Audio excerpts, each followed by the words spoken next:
Selamat mendengarkan podcast ini. Shalom Bapak Ibu yang terkasih di dalam Tuhan. Kebenaran saat ini berjudul langkah ofensif. Saudara-saudara, kalau kita terus bertumbuh dalam hubungan dengan Tuhan, maka kita dapat memiliki langkah-langkah ofensif. Maksudnya adalah langkah-langkah aktif, seperti langkah-langkah menyerang. Bukan dalam arti yang negatif ya, tetapi dalam arti positif. Jadi kalau kita biasanya selama bertahun-tahun berprinsip yang penting kita tidak berbuat salah, dan dengan cara itu cukup membuat kita benar di hadapan Allah dan berkenan, sebenarnya ini masih langkah defensif atau langkah bertahan. Namun, kalau kita bertumbuh dewasa, kita harus memiliki langkah ofensif. Kita bukan saja tidak melakukan dosa atau melakukan pelanggaran yang memang itu harus kita lakukan, melainkan juga memiliki langkah ofensif, yaitu kita mengejar, kita menyerang, kita yang akan bertanya kepada Tuhan, ya, apa yang harus kita lakukan?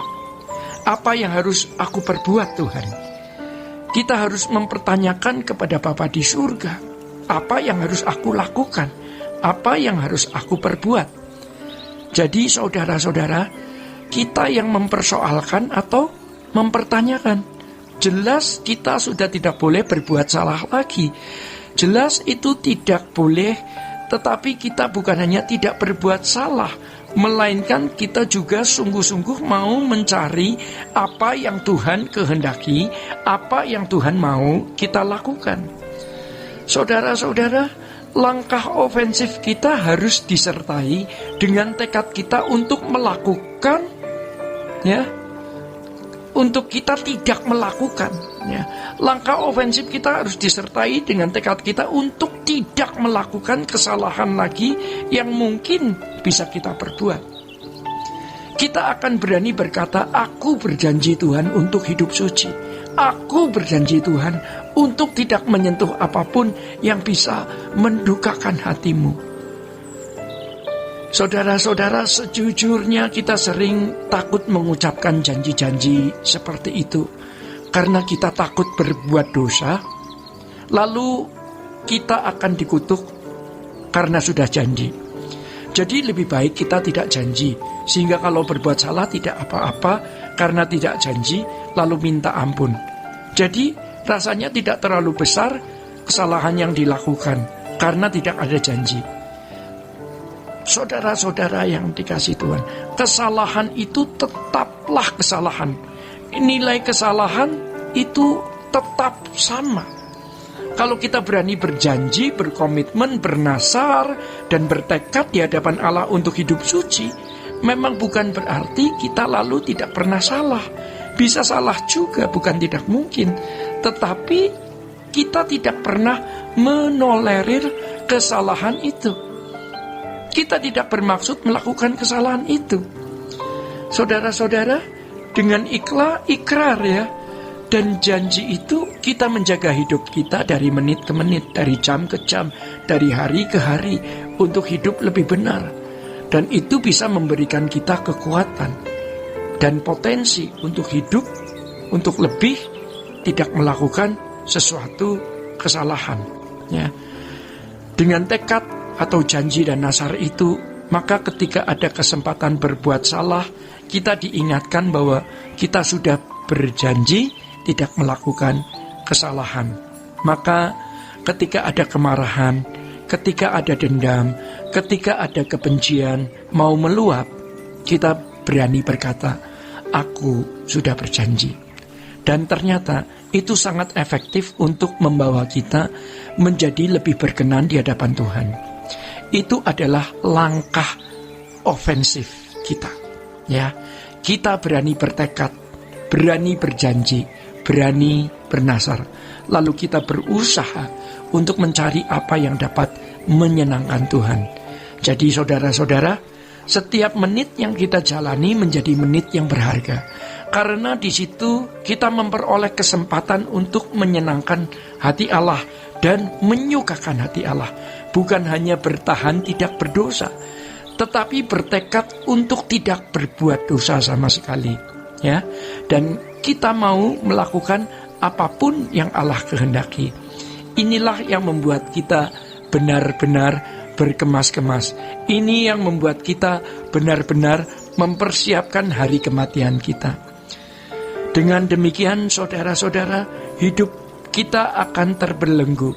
Kita akan terikat oleh tekad, ikrar, janji, komitmen, dan nasar kita itu. Kita membawa diri kita kepada keadaan di mana terbelenggu oleh janji dan tekad kita tersebut.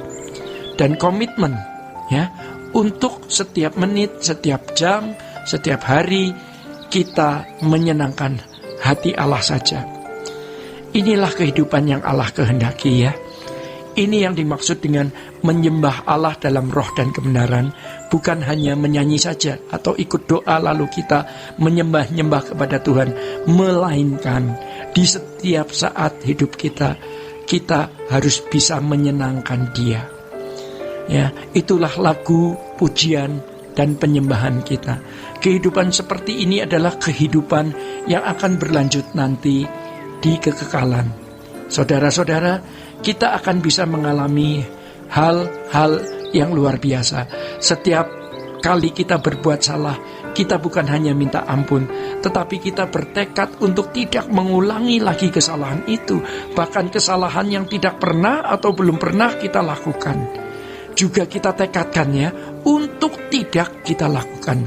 Oleh sebab itu, tentu kita harus memiliki keberanian di dalam hal ini. Ya, ingat, kalau tidak demikian, kita mau apa dalam hidup ini? Bagaimana kita bisa mengisi hidup kita secara benar kalau kita tidak berbuat demikian? Bagi banyak orang hal ini terkesan berlebihan. Tetapi kalau kita suatu saat nanti, ya, kita melihat kekekalan, kita akan tahu bahwa hal ini hal yang standar dan hal yang wajar. Jadi saudara-saudara, ketika kita melihat kekekalan yang dahsyat, bagaimana mengerikannya orang yang terpisah dari Allah, dan betapa agung, mulia, dan beruntungnya orang yang bersama-sama dengan Tuhan, barulah kita tahu bahwa apa yang kita lakukan ini adalah hal standar. Ya. Kesalahan-kesalahan yang telah kita lakukan menjadi pelajaran berharga agar kita tidak mengulangi kesalahan yang sama atau kesalahan yang lain. Saudara-saudara, kita hidup hanya untuk menyenangkan hati Allah dari waktu ke waktu, dari menit ke menit, agar kematian yang kita tunggu menjadi kematian yang bermartabat. Saudara-saudara yang dikasihi Tuhan, demikian kebenaran saat ini. Tuhan Yesus memberkati. Sola Gracia.